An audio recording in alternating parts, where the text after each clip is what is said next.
Okay, here we go. So look, all of this football talk. Saturday night hurling said, everybody, just steady on a second, all right? There's one sheriff in this town. It's not football. Limerick and Cork served up a thriller. I think everybody just hopes we see this game again before the end of the summer. Decided on penalties. Limerick 227, Cork 130 at the Gaelic grounds. Amazing scenes, full time, crowd on the pitch, you name it. Leinster Final, less so. Just so different, and maybe that's a point we should tease out. Kilkenny, though, credit to them, they did win 322 to Galway's 120, an 8-point win. And then Kildare, watch out everyone, Joe McDonagh champions against Laois, dominant second half performance, a 10-point win, level half time, but 226 to Laois's 119. And so Kildare will be in the Leinster Championship next year. Amazing. Happy to say we have John Mullane with us once again, and we have Michael Verney with us. Our GAA coverage thanks to AIB. They're at the heart of Gaelic games across both club and county. 2025, they're celebrating a decade sponsoring the All-Ireland Senior Football Championships, and more excited than ever to bring fans closer to the action with this championship so open. You can check out the hashtag #TheToughest for more. So, John Mullane, you're there? I'm indeed, Joe. And Michael Verney, you're there. Hello. I am. How's it going, Joe? Well, fellas. That point, Mick, the extent to which Munster put Leinster in the shade over the weekend, the crowd, the atmosphere, the sense of occasion, the intensity of the two games, that was night and day. Listen, Leinster's been in the shade for a while, Joe. I don't think it was just this weekend. It was probably just how bad it was for long stages yesterday that it's such an easy comparison to make when the games are played within such a close proximity, but it's been in the shade for a while. I think you have to analyse them as two completely separate things, and the Munster Championship has always been a separate thing within the hurling calendar. It is, like, obviously the All-Ireland is the biggest prize, but there's always been such an intense focus on Munster, and there's always been such a loving glare towards Munster because it is delivered over and over and over again, and it delivered again on Saturday night. And I don't know, I have to say, I think there's a lot of joyless wonders out there as well that expect every hurling game or every Munster game to be absolutely perfect.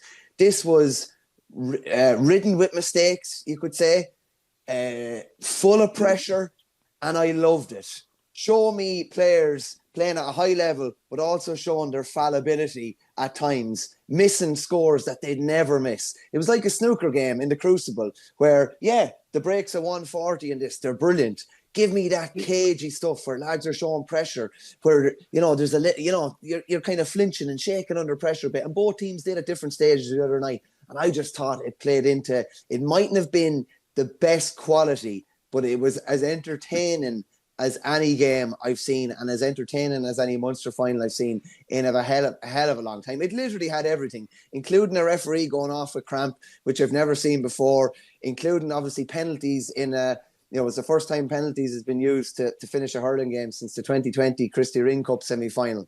It had everything, absolutely everything. Yeah, amazing. John, you've been there and you've done it, and you know what like a crowd does and what adrenaline does. So just for Leinster for a second, if you take Kilkenny and Galway as they were yesterday, but you transplant them somehow by magic to the Gaelic grounds on Saturday night, that atmosphere, that kind of vibe, are we getting a completely different game to what we saw in Croke Park? I think it will go, and it would help. Most certainly would help. I think, but again, it goes down to you have to have two teams that are nearly on an equal par to one another to go and throw into the mix, along with a razzmatazz crowd, a big crowd. Let's be honest about it. Probably two sets of supporters that are probably are starting to gain a massive dislike for one another, which I think is adding to the whole thing as well. So yeah, absolutely, I think it would help.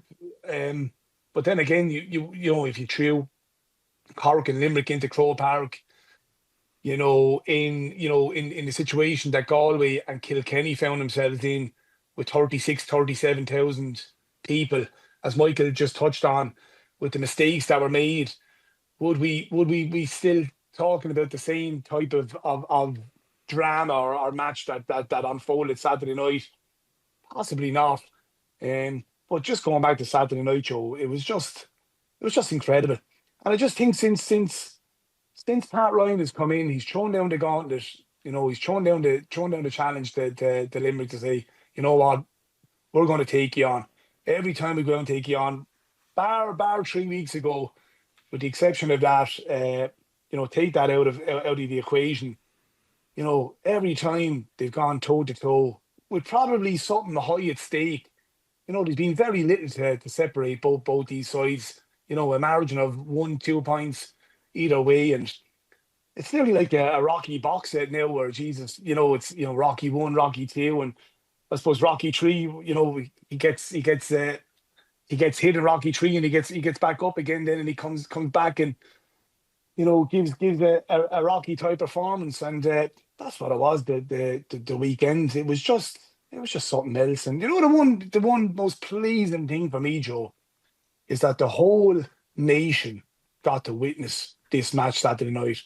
There wasn't 1/3 of an audience. There wasn't a quarter of an audience. There wasn't half an audience or 1/5 of an audience. The whole nation got to witness this Saturday night. And it's the talk of the country. It's the talk of the country today. And we want more of that going forward. I think the status of the GAA, it was once put out that was the greatest organisation in the world. I think they need to get back to being talked up in that manner again, of being the greatest organisation in the world, and just keep giving us more of what we witnessed Saturday night, because it was just epic. From the moment it started, 6 o'clock, till a 9 o'clock finish. And as Michael just touched on, this game had everything. Yeah.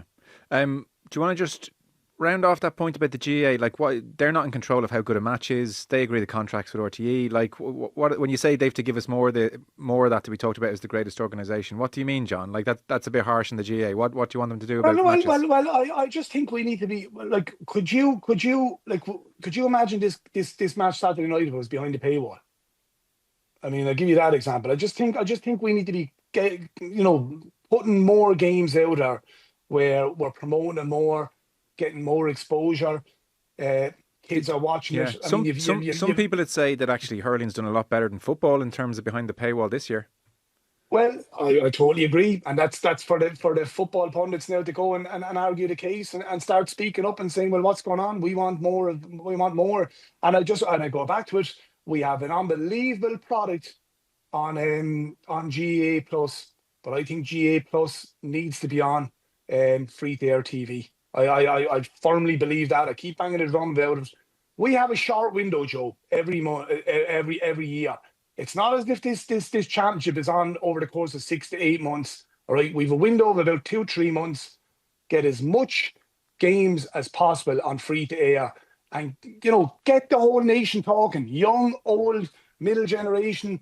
Get the whole nation talking like they are today about our beautiful game. Fair enough. So let's tease out this game then, and then we'll move on to Croke Park, and we'll give Kildare a bit of time as well. There are a few emails in about that, complaining about how little attention John McDonough gets. So, Mick, I suppose like a 16-point defeat 3 weeks ago, and you felt there'd be a response in Cork. There would just have to be a response in Cork. They couldn't let Limerick settle the way they did 3 weeks ago. And on it, like 5 minutes in, I remember thinking, beautiful, we're on here. There was like a manic aggression about Cork. Half back line following half forward line. Like, Keane Lynch was not going to be given the armchair ride he had 3 weeks ago. They were just on it. And they had a referee who said, away you go.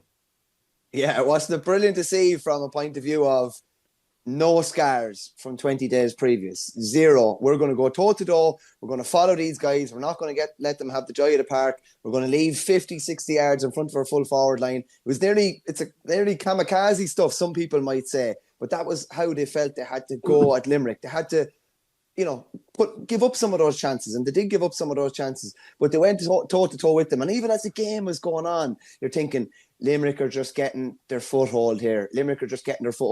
And then there's a turnover or a hook or a big tackle or 3 lads swarming a Limerick fella. And it wasn't just in the first 10 minutes. It wasn't in the first 20 minutes. It was over and over and over again. And they just kept hanging in. And whatever about the class of a team and lads being able to ping balls around. Give me that characteristic as your basic foundation of any team.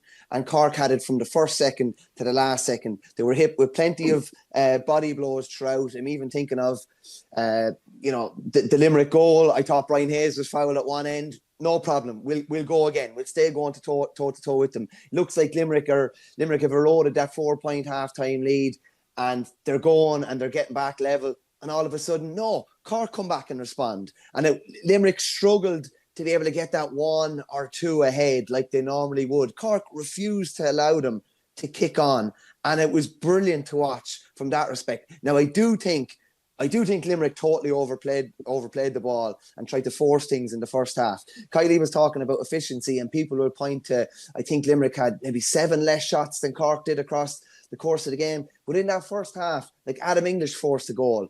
Hegarty forced the goal. They were forcing opportunities that I didn't think were there. Almost, and I can see in a way why they were, because the scars from 20 days previous could be easily opened if they hit 2 or 3 goals in the first 10 or 15 minutes. But that wasn't the case, and I think Cork got oxygen out of that as well. But I think if Limerick were playing this game again in the morning, I think they'd keep the scoreboard ticking maybe more in that first half, and they'd be going in 1 or 2 down, or maybe even level at half time. And then maybe we have a different second half when they go 3 or 4 ahead.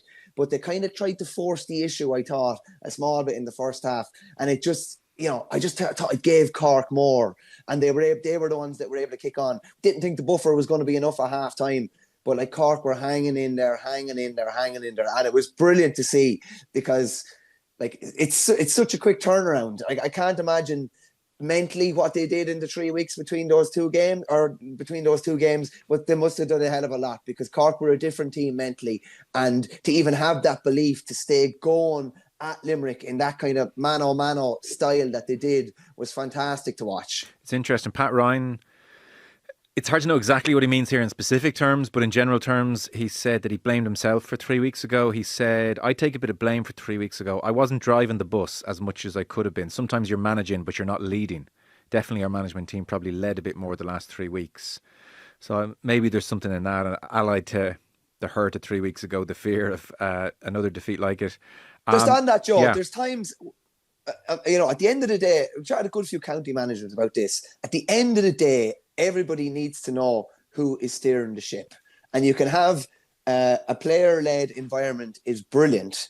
But when things are, when the shit hits the fan, the manager has to take the bull by the horns. Even Pat saying that. Yeah. I would hazard a guess to say that that's not true. Yeah. But he has done the opposite of throwing his players under the bus, and he's shouldered responsibility.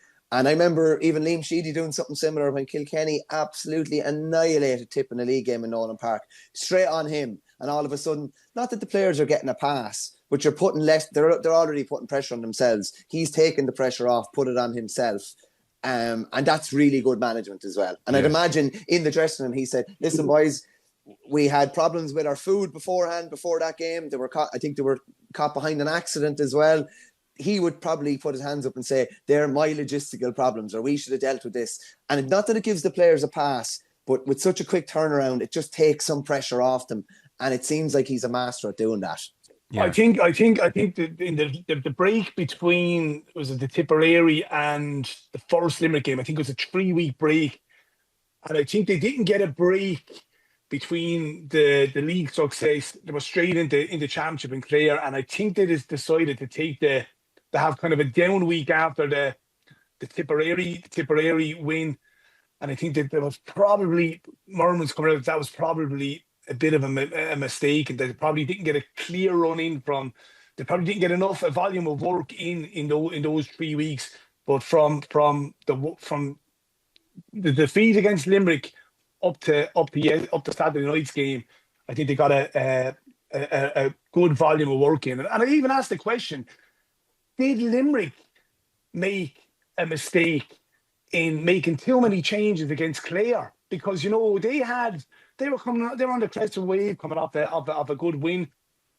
So giving probably lads a week off that week, probably similarities came to play here, where they had the 3-week break. If certain players weren't playing against Clare. So they'd probably, if Kiley and Connacht were to kind of reassess it again, probably should they have went the route of, we'll keep the momentum going, we'll get a win against Clare. We'll probably, instead of probably putting out 6 or 7 of our normal 15, maybe we should have probably put out 10 or 11 of our starting team, and then bring on the other 4 or 5, like, you know.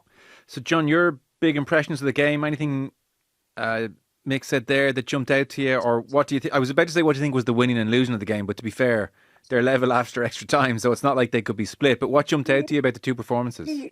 Well, I just talked to you off air, Joe, and from the get-go, right, Cork won the toss. I think that was the big one. They elected to go with the breeze rather than go against the breeze.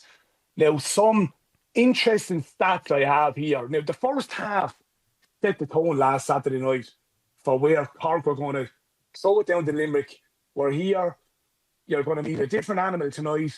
It's not going to be the same Cork that you met 3 weeks ago. We're going to be in your face. We're going to bring a high level of intensity. We're going to be touch tight. We're going to go with the clear template. We're going to follow you out the field. It's going to be high risk. If the ball goes inside where there's 40 or 50 yards of green grass, if there's one slip or if Galan gets in or what's called, they're going to be in straight on goal.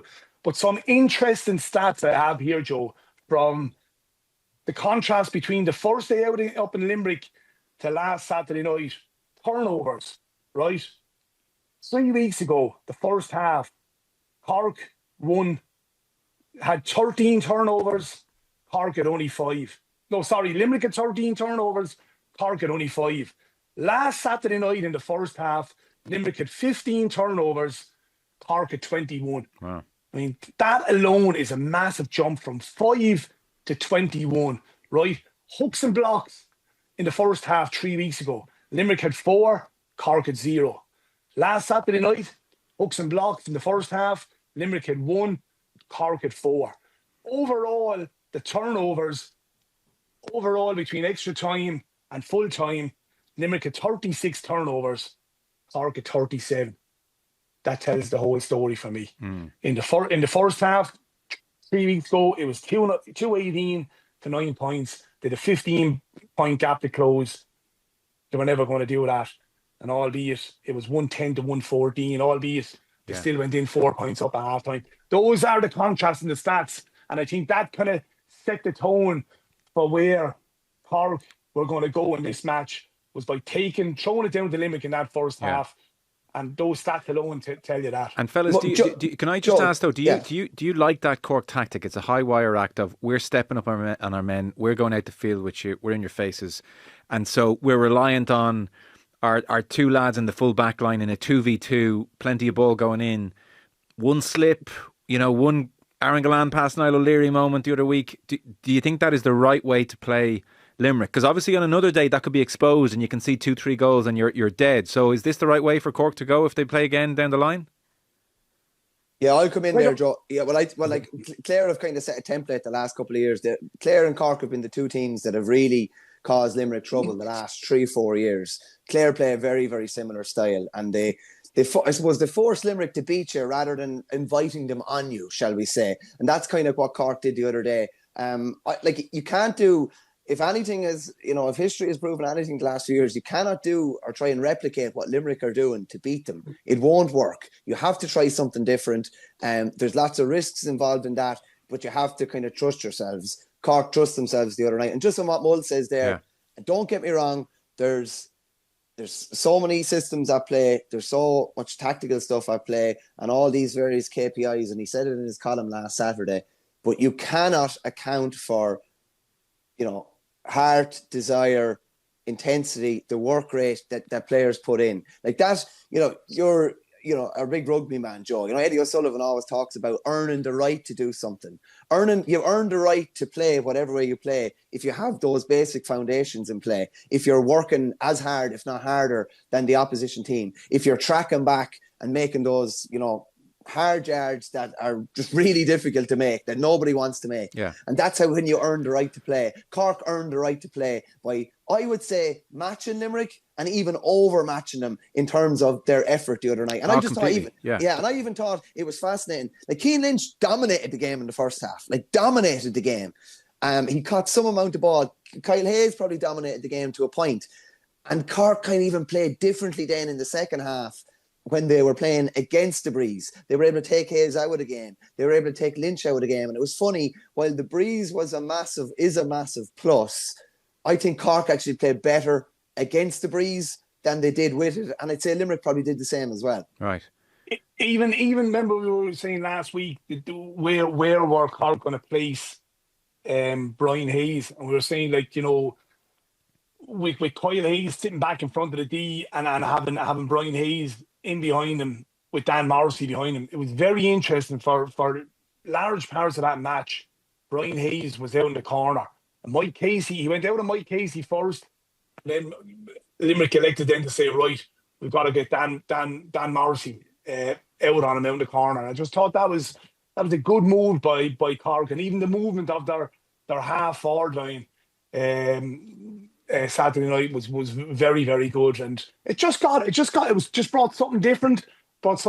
Even putting Fitzgibbon back into midfield, and even again, you know, if these two teams meet again, you will be thinking Cork, you know, they're probably going to have to change it up again, because, you know, you can bet your bottom dollar now, you know, look, there's a lot of hurling to be played, but if these two teams meet in the final again, you know, Connacht and Kiley, they'll really home in on what Cork done the weekend, you know. Yeah, but would you agree though? Like, fundamentally, like the headline in this game, if you're talking to someone that didn't see the game, it's certainly my sense. If they said to me, "Well, what was the difference?" I like all of that tactical stuff I mentioned. To my eye, that was an irrelevance in comparison with 3 weeks ago. Like, if I could show them 10 seconds of the game, I would show them Damien Callahan at a ruck, where Jesus, everything was like at one stage I was like, listen, we all want the game to flow, but come on. But that's all you need to know about Cork. It was intensity through the roof. It was 3 weeks of pain. It was everybody in their ear, and it was just unloaded. And like, fundamentally, that was the biggest difference, John, would you say, as opposed to any tactic here? And look, as we've touched on before, you know, we all know that Cork have the speed and the skill. And they've hurlers who can throw to a ball. And if Cork bring the level of aggression and high intensity and are in the opposition phases and are willing to do that dirty work that Mike and Michael is on about, they're going to be very, very difficult to beat. Yeah, they didn't bring that three weeks ago, and look, probably for large parts of that Waterford game, they didn't bring it either. And I think, you know, probably 3 weeks ago was probably I think it probably helped Cork, if you want my own honest opinion, because with the exception of that second half where Clare came back at them up in Ennis, there were steamrolling teams. Were banging in goals for fun. And everything was done at their ease. Yeah. And I think most definitely, I think three weeks ago was a wake up call to a lot of these Cork players, the Cork management, to say, well, look, we've got to up the ante here. And by God, they brought it Saturday night, you know. There was a moment where Cian Lynch gets dunted in the back. I mean, he probably has whiplash this morning. And he almost looks behind to the referee to say, surely that's a free. And then he gets another dunt in the back. And then the referee gives the free. I think Thomas Walsh gave 6 frees in the first half, I read. I haven't double-checked that. I can't believe it's true, but I read it. So I'm going to go with it. 6 frees in the first half. Did you both like the way it was refereed, or did you feel that is just letting too much go? I'll come in there first, because he's Mull's fellow county man. Fair enough. I love when a game flows, but there was some stuff where you're thinking, when I'm saying, Jesus, lads, are we going to have any frees here at all? It's a bad sign. Like the Damien Callahan stuff you're saying there, like he was kind of drawing the boot, like, and just, it was like he was kicking 5 or 6 times. It was crazy. There was a passage of play with Barry Nash down in the corner where he was literally just like, it was about 5 yards from the sideline, and he just like visibly like pushed him out over the line. I forget what Cork player it was. It was literally, if you got a ball and there was 3 lads in front of you, were just trying to bury your way out through them. There was charging, there was lads. It was scrum time nearly at different stages. It was mad, some of the stuff that was going on. I thought it was great for about 15 or 20 minutes, and then I was like, this is going to settle down a small bit, and it never really settled down. To me now, And I love free flowing hurling. But I thought it veered to the other side of. So at times it was nonsensical to say, like, is anything a free here? Yeah. And I think the big thing is, Joe, here is that, and listen, it's been the case in all Ireland finals in recent years that game has been refereed completely different than any other game has been refereed in that season. But like, even the Munster final Munster is refereed different than Leinster and any other hurling tiers. But even the Munster final the other night was refereed differently than any other game I've ever seen before. And I think it veered to the other side of the line at times. It was almost comical at times. Yeah, it was hilarious. Yeah. And he did try early in the second half. He did start flashing. I think even he was like, Jesus, what have I started here? And he started flashing cards to try and put manners on it. John, thumbs up from you. Little too far. Where are you? Look, I love Tyler. I'm not just saying it because he's my fellow county man. Verney, I've always spoken so highly of him. Look, that's his style. That's the way he's style, and I think everyone across the country is getting to know Tyler's style now. Both managers, both the supporters, and there's two people I really listened to after the match, and two of the greatest players we've ever seen. Don Logue, it was easy for him to go and criticise Tyler in the immediate aftermath of the match. He didn't. He applauded him for really kind of having a good game in such difficult circumstances. And Tommy Welch came out and said he's a man's referee. Yeah. And look, that's just the way he is. Like, he lets the game flow. Now, look, Saturday night, Tyler will be probably his biggest critic, and he'll analyse the match as well himself, I'm sure. And he probably will realise that on one or two occasions, probably three occasions, that he probably should have blown the whistle. And it's difficult, Joe. It's a difficult environment to be in. Completely. That was a hard game to referee. Absolutely. And when you have the opposition supporters, roaring and shouting and booing, and some of these supporters are very, very good at doing it, knowing that they're going to put pressure on the referee, knowing that he's probably going to give the next couple of frees or go with them for the next couple of occasions that frees need to be given. So, in that way, I think he had a good game, and I think he added to the whole thing. And even James Owens, he came in difficult circumstances as well. It's not easy for him either. The position that he found himself in. And I thought he handled himself as well. Because I read, I didn't feel this at the time watching it. Now, I don't pay too much heed to referees. Some people do. I just don't really. I don't know the names of them. I don't care about them. I don't think about them.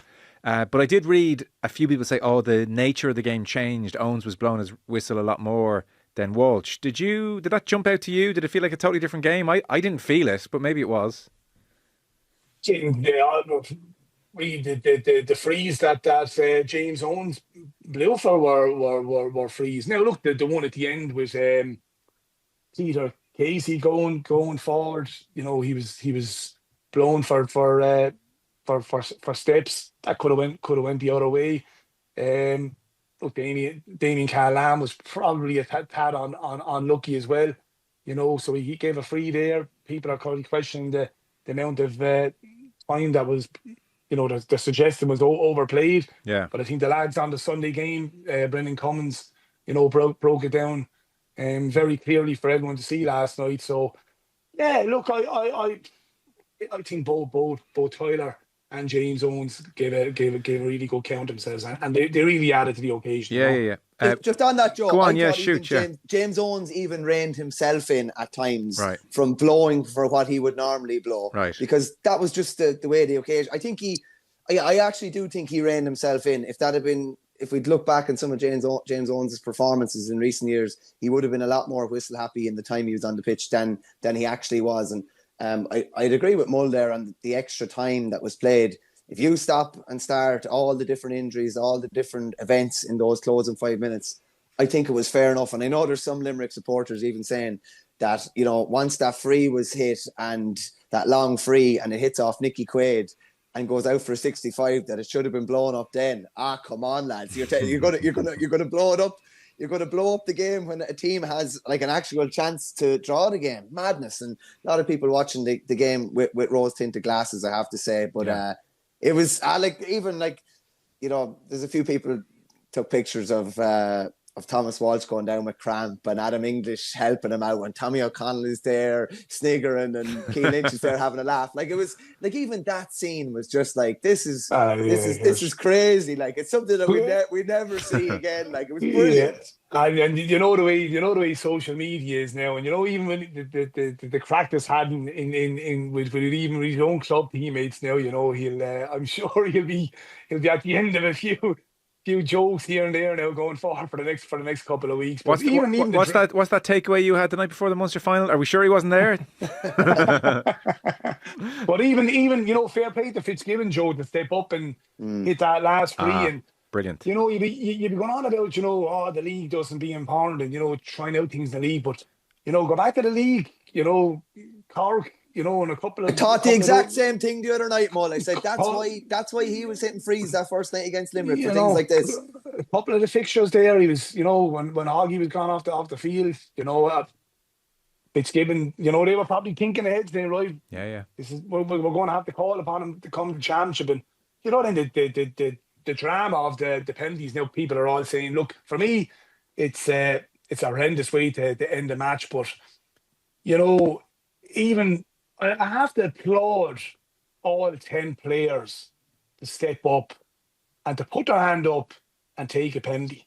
That's courage. That is courage. And seeing put myself in that position, would I have the courage to step up and be one of the 5? Because I wouldn't have been a great penalty taker back in the day, but I think probably that there was probably some key scores, to bring it to extra time and to bring it to penalties, and then we had the drama near the end where Limerick had a couple of a couple of times where they could have got the winning score. Darragh O'Donovan being one, Peter Casey could have been another one. Joyce could have been another one. But I even think with the penalties, Joe, the psychology of the penalties, I think, changed on one penalty. And I think that was Conor Lahan's penalty. I think that was a massive, massive penalty, because you have to remember now, you even go back to, when you're even watching soccer penalty shootouts, it was 2-0 to Limerick, all right? And Nicky Quaid was after missing Darragh Fitzgibbon's, was after saving Darragh Fitzgibbon's penalty, all right? Lahan steps up for penalty too. If Lahan misses that penalty, for me, it's game over. Yeah. Limerick are Munster champs. They do the 7 in a row. And for him to step up, the pressure, that was on him, and he had a marvelous impact when he came on, both himself, Shane Kingston, and Robbie O'Flynn and even Rob Downey. But for that penalty, the pressure that was on that penalty, and it was an unbelievable penalty. And I just felt even the psychology of him scoring that penalty totally changed, because Barry Murphy was stepping up to hit the next penalty. All of a sudden now, Barry Murphy saying to himself, fucking shit, sorry for my language, shit, I have to score this, rather than stepping up and saying, yeah, you know what, if I score this penalty, we're going to win the Munster final, Mick, they meet in Croke Park in 6 weeks' time. Who's your favourite and why? Yeah, it's amazing how things change throughout the season, but what I said would happen in the first half of the season has kind of happened to a point. I thought Cork would win Munster, and I thought Limerick would win the All-Ireland. Now, I thought Cork would beat Limerick twice along the way to win Munster. It didn't happen that way. I would still have Limerick as favourites in Croke Park if they meet again. And it's funny, Limerick are going a different road than they've ever gone before as well. And some people would say, they came through a quarter-final in 18. They did, but they came through a quarter-final in 18, having had a couple of weeks off after the round robin, because they finished third. They played no Munster final. They had a tune-up against Carlow, then a brilliant win against Kilkenny. So it's a different path again. It's 3 games, and it's 2 weeks. Yeah. Whereas Cork have 4 weeks now. I would still be favouring Limerick from the point of view that I just think there's a bit more maybe room for improvement from a couple of their big players. Like, as good as Gillane was the other night, and even that little kind of Dennis Bergkamp-esque flick for Shane O'Brien's goal, I still think there's probably more in him. And even the free he missed at the end of normal time is not one you expect him to miss. And I think as good as Keane Lynch was in the first half, he probably would have been disappointed with been taken out of the game to some point or some degree after that. Probably maybe the same with Road Hegarty and that. So, and I've talked about the hunter and the hunted. Now Limerick are the ones that are the hunter again, and Cork are the hunted. So it's amazing how the shoes have changed kind of feet in the last couple of weeks again. Yeah, there's always that reactionary aspect, isn't there? Especially when it's a physical game. John, like we're talking small margins, obviously. Would you feel strongly one way or the other, or super hard to call? Look, there's a lot of hurling to be played yet. I mean, you've Galway, possibly Galway, Tipperary. You're looking at, probably Dublin and Limerick. So, and then look, I'm only surmising what way it's going to play out. We could be in for two unbelievable semi-finals. So there's I'm saying just if they were suddenly just transported there. I'm not saying they'll definitely get there. Okay. I think I'm just watching the celebrations after the match, right? And I think Kylie, I think someone said it on the was it on the TV or whatever, that the Limerick players were going in, and I think Kylie called them back, and he got the whole Limerick players to sit through the celebrations. You're even seeing some of the videos circulating. Now it's fantastic to see the Cork players and management celebrating in the manner in which they are, and they're fully entitled to celebrating. I heard some of the scenes going back into Charlotte Sunday night were unbelievable. You know what? It's fantastic to see, because it's like a mini All-Ireland to win a Munster championship. Look, I've been there. It's so hard. It's so hard to win a Munster championship, and you should rightly celebrate it in the manner in which it deserves to be celebrated. But if you're a Limerick player and you're on that Limerick management team, if they're watching those celebrations and you're seeing some of the videos circling around, knowing that we should have won that match, and I can only imagine how peed off some of those Limerick players were Saturday night, knowing that, right, Jesus, what Limerick City would have been like Saturday night. I'd say probably some of them players probably had planned to have a good night Saturday night, would have had a good night Sunday and probably into Monday. And I think the way they play it out is they nearly take a couple of days off, and then they go at it again. There's a lot of fuel there now, Joe. Yeah. There's a lot of fuel there now that they can go and use in their favour, and it's just set up lovely if these two teams meet in, say, 6 weeks' time. And even the little drama at half time, I just thought added to the whole thing as well. Brilliant. I thought it was brilliant. And there's a bit of I wouldn't say hatred, but there's probably a bit of a dislike brewing amongst the supporters as well. You can kind of get that sense that both sets of supporters don't like one another. And I just think the whole thing is building lovely for what could play out in 6 weeks' time. And Joe, the whole country would love to see it. Yeah. Joe, just on those videos that are flying around, that's not tangible, right? You can't say that's going to give us an extra 5 or 10%. Can I just tell you what it is? So there's a WhatsApp video of, I don't know how many of the Cork players are there, but they're having beers. Pat Ryan's in it. I think halfway through, Pat Ryan realises, I don't really want to be on video for this, and almost tries to duck out of it. And it's like, it's harmless. Like, it's like knick-knack, paddywhack, give a dog a bone. Why don't Limerick go off home? And they're like, hey! And obviously, that's in the Limerick WhatsApp group this morning, guaranteed. Oh my God! Like, nothing sure. And because remember, Joe, this is something they've never tasted before. They've never tasted final defeat before. Any defeat they've had, they've never had a chance to rectify it. In that same year, if you get me, a knockout defeat. This is the first. Kylie was going for 17-0. Connacht hasn't lost the final since the 2010 All-Ireland minor final. Like, do you know what I mean? This is what we're talking about. These Limerick players, we're chatting Pat Ryan from Limerick about it last week. Every final comes with good memories. Partners, girlfriends, wives, children, all good memories around the final. This is the first time where it's been house private after a final. And are you telling me that they're not going to have that stored in the memory for whenever it happens? They'll have it stored for the next day, and hopefully, in their case, for the All-Ireland final when they meet again. And it's that hard yard in training. It's making sure it will spur you on. Well, can you imagine can you imagine the first 5 minutes of that game? I tell you, Thomas Walsh is the man to ref it as well. He'll have to go on a fairly strict fitness program.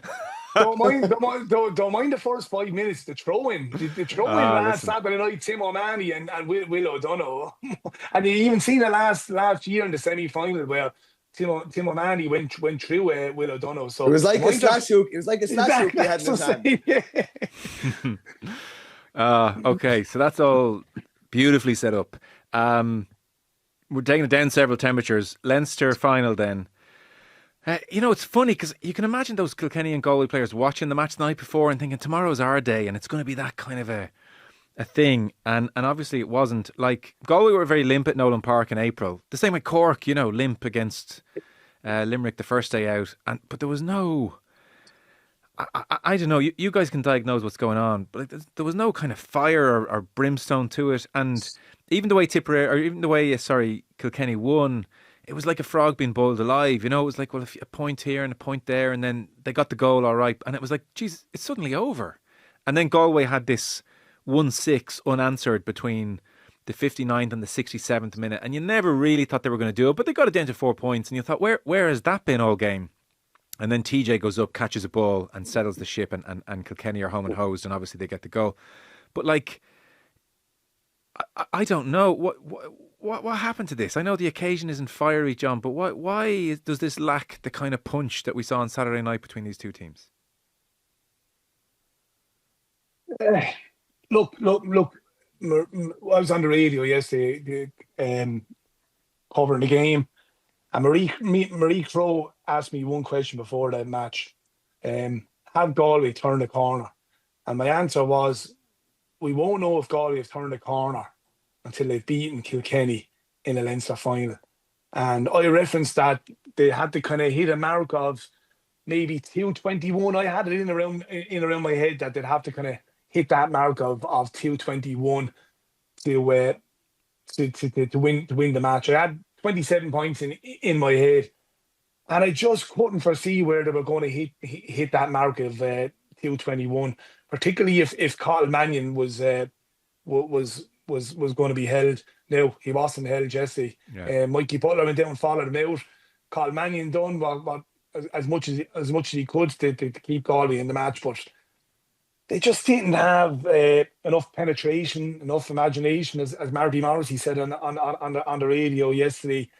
In contrast to Kilkenny, and Kilkenny I wouldn't say they were doing things at their ease, but they were just doing enough to kind of potter along, and then when they needed to raise the levels, they were able to raise the levels, and that's what Kilkenny are so good at doing. You go toe-to-toe with them for the best part of 30, 31 minutes. And then you look up at the scoreboard and you find yourself 4 or 5 points down after playing reasonably well. But I think Galway were probably trying to contain Kilkenny rather than throw it down to them and say, right, we're going to really go at you. And it's only when they decided then to probably throw Carl Mannion inside, but they decided to have a go. But really, did they really have a go? Really, Brian Kincannon had. It probably kind of falls a bit, for me. Brian Kincannon got the goal, but never once did I feel that Kilkenny were in trouble. Were in trouble yesterday. For me, isn't that the disappointment, Mick, that Galway didn't look at what Cork did the night before and say, you know what, let's bring that aggression, if nothing else, whatever about our failings elsewhere. Look at Damien Callahan in a ruck. Let's just do that.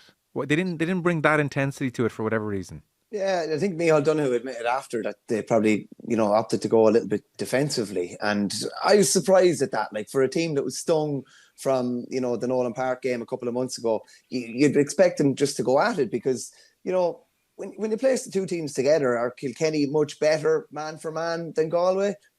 Not really, but if you're just going to sit back and play the way they played, and a lot of it came down to as well, and it's very, very simple, nuts and bolts kind of stuff, but Galway could not get their hands on primary ball. Not for love nor diamonds. For the space of about 30 minutes, they could not get hands-on ball, and you can have all different sharp puck-out strategies and different things like this, and listen, they probably were affected by the fact that Derek Fatty had played nearly every game and he was missing, and then Éanna Murphy went off at half time as well, so Dara Walsh came in for completely from the cold, who has barely been on a squad this year, and that probably was a bit of an issue there.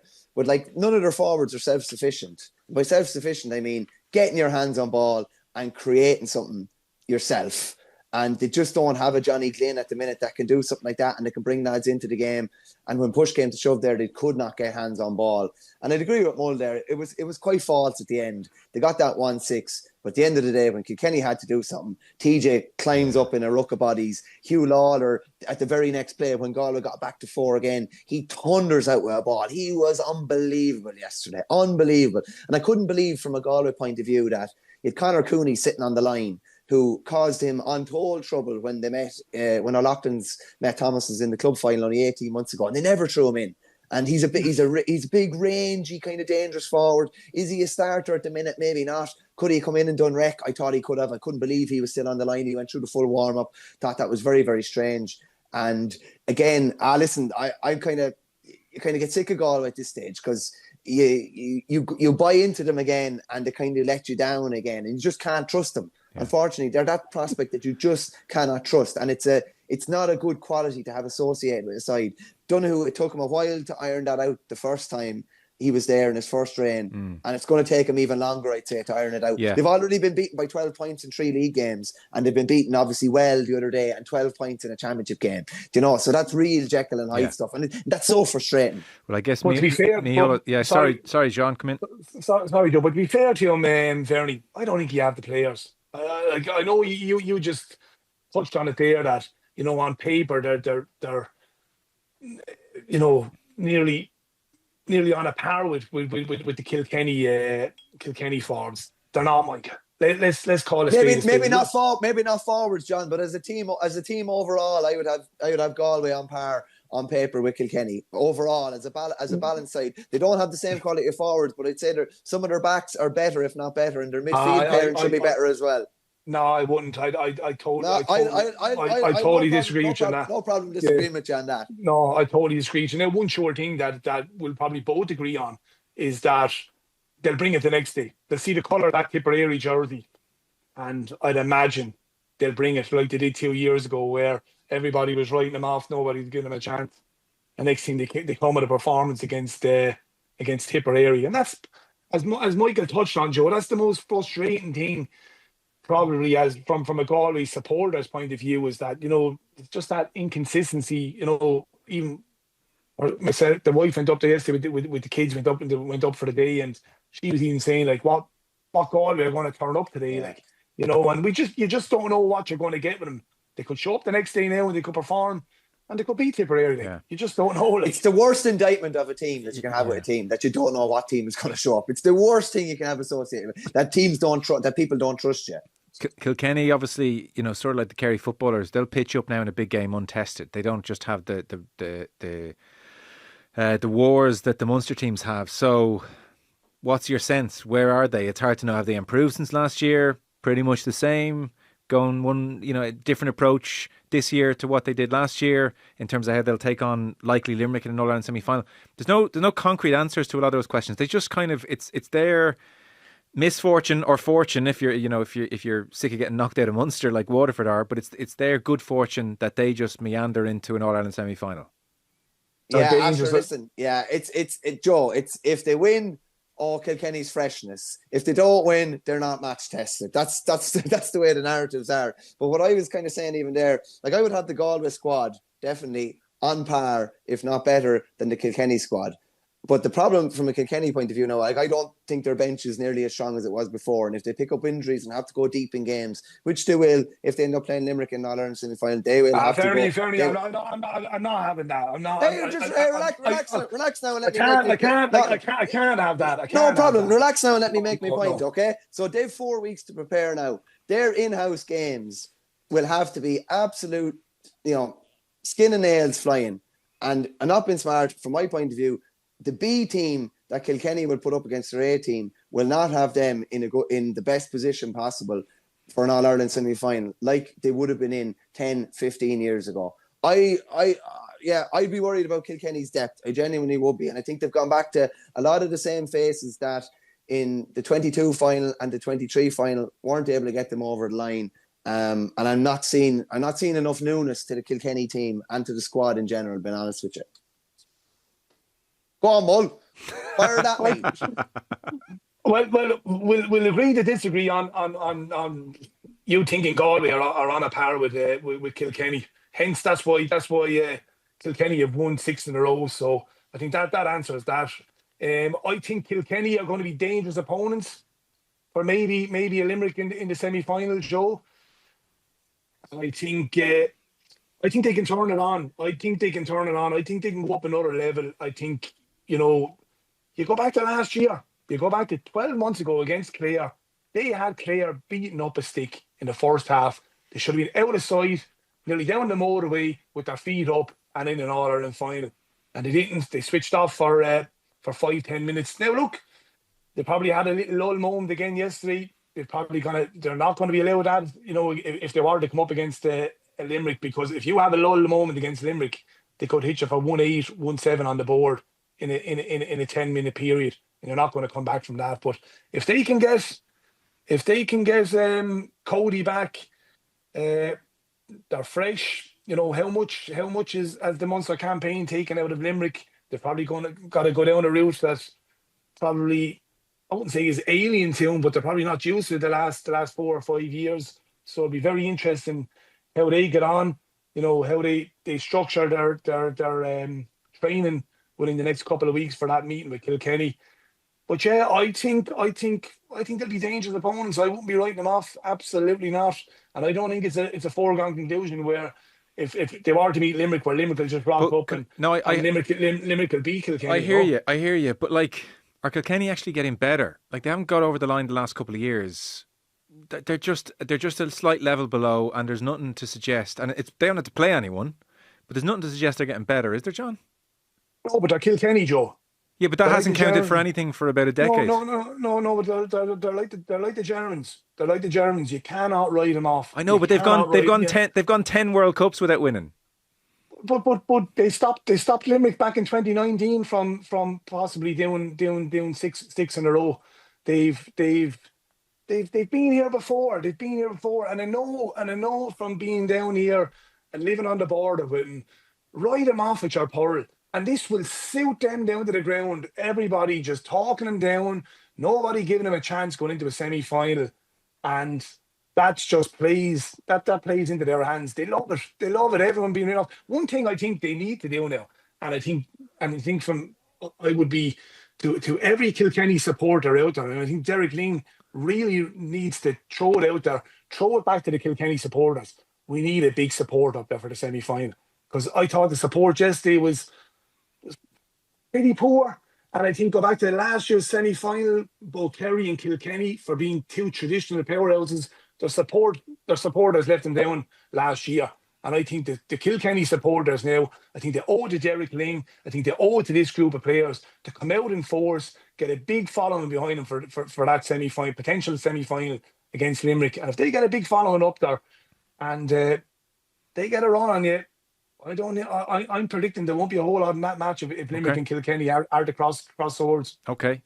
You got a run, I know. So very quickly before you have to go, John, on Kildare, Mick, I know you're writing about it in the paper. There was an email in from Brian. Hi folks, big fan of the pod. Just watched the Sunday game tonight after my county, Kildare's biggest day in hurling, and I'm stuck watching a 5-minute clip of the Joe McDonagh final. Are we really growing the game? Bullshit. I watched nearly an hour of Cork Limerick. The GAA and the media have no interest in growing the game. All you want is Munster hurling. Please give us other counties at least a few minutes of analysis. It's the least we deserve. Keep up the good work, Brian. Brian, I had a check because I didn't just want to read that out and take your word for granted. To be fair, you got 17 minutes of Kildare. You got 13 minutes highlights and you got 4 minutes analysis. 4 minutes analysis isn't loads, I'll give you that. Munster got 40 minutes all in. Leinster got 32 minutes all in. And Joe McDonagh got 17. I don't think that's terrible. I'd also say it's not the media's job to grow the game. We just cover what we cover. But I take your point. Kildare deserve attention after what they've done. Well, it's not bad considering the Camogie are getting no exposure. Joe. True. True. I mean, 17 minutes is not bad. It's not. And I mean, they got a full day of it. Well, I wouldn't say a full day, but they got a full match of it yesterday as well. So, and look, Jesus, I thought just going on the match, I thought they were unbelievable in the second half. I really did, and I was probably a small bit disappointed at half time being up there. And there was big support up there from Laois and Kildare, and I was a tad disappointed with Kildare, because I watched a couple of their games on Clubber, the Carlow game and the Laois game, and I was expecting more. And I was saying, Jesus, they've been really, really disappointing. And look, Laois, to be fair to them, they could have been 6-7 points up at half time. They had a spell there in that first half where they didn't dominate Kildare on the scoreboard, and it definitely hurt them, going into that second half. And even the response by Kildare after that goal went in just after half time, Paddy McKenna probably will be a bit disappointed. But how they reacted, I was thinking, said, right, Laois are going to drive on. No, they went up and they just went through the gears. They went up totally different levels.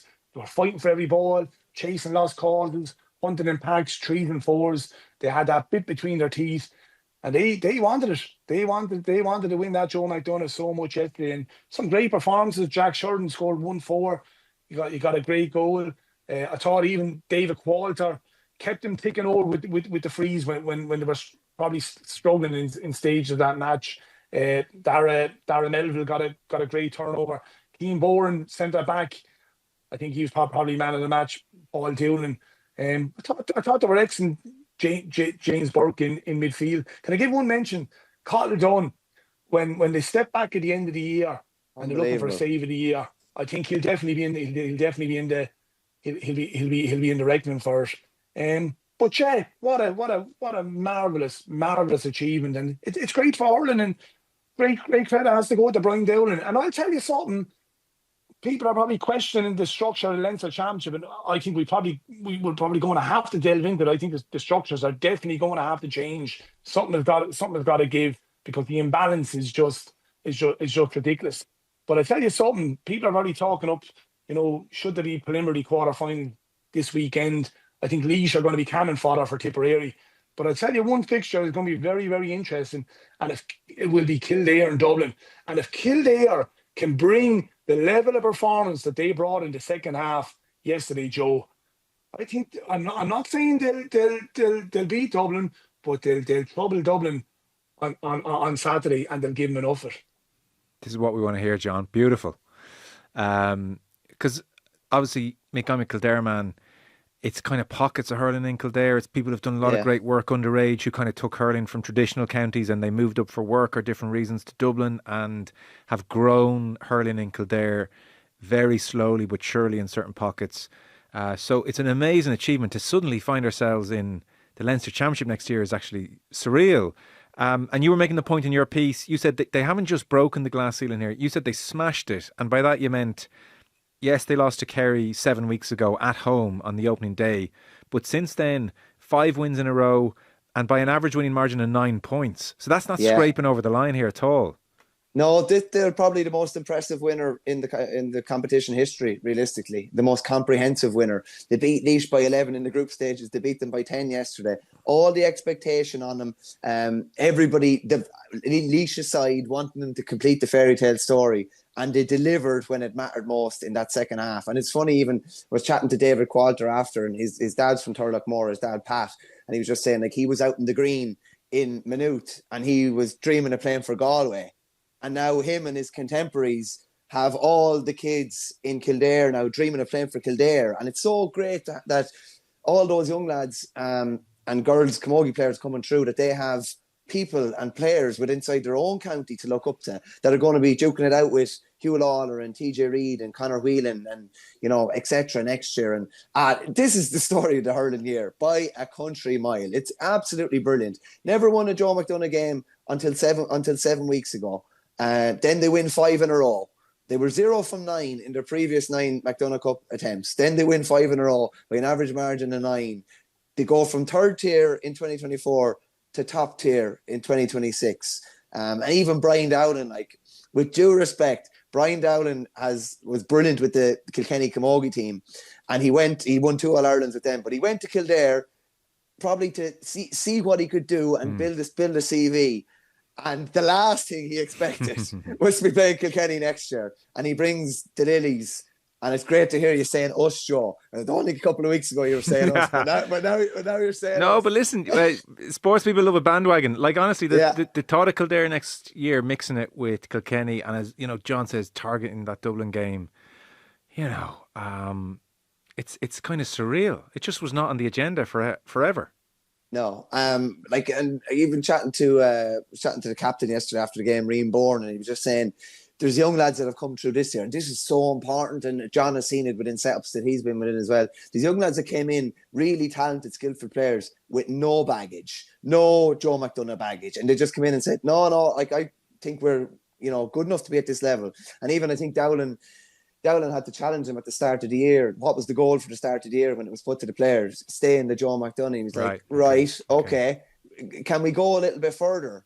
And then all of a sudden, they started to maybe think a little bit differently. And like they're all saying as well after that Kerry game that was the lowest room they were ever in, let alone dressing room. And they turned it around. And Dowling was on Indo Sport there, or Indo GAA last week, an interview I did with him, and he just said they had all video analysis planned for the Tuesday night and they just ripped it up, forgot about it completely, went and had a chat, talk to each other, threw a few things out there, and just sometimes that can happen. Yeah. Like Davy Fitz and his My Waddy and Jaffa Cakes back in the day in 2013 that propelled them to win the All-Ireland. Sometimes you need to go back to brass tacks, and it really is an amazing story. And physically, Joe, I think this is really interesting, an age profile. Physically, they're a lot of big guys, like Jack Sheridan, the Bournes, are all big fellas. There's a lot of scope for physical development there. They're fast. They're strong. And Laois couldn't live with them in the second half yesterday. And their age profile is really good. Jerry Keegan aside, they're all going to be there for the guts of the next 5 or 6 years minimum. That's the really interesting thing. Watch out for us, Mick. That's all I'm saying. Do you know what I mean? I love it. We're coming. Fellas, we got to go. You've been great. A lot of disagreement in there. I tried to ref it like Thomas Walsh and you went at it. It was good stuff. Bit of flaking at the beginning, but all right.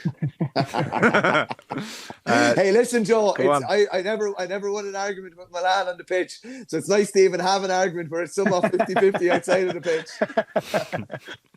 pitch. John, good man. Cheers. What's up, Joe? On the ball, Verney.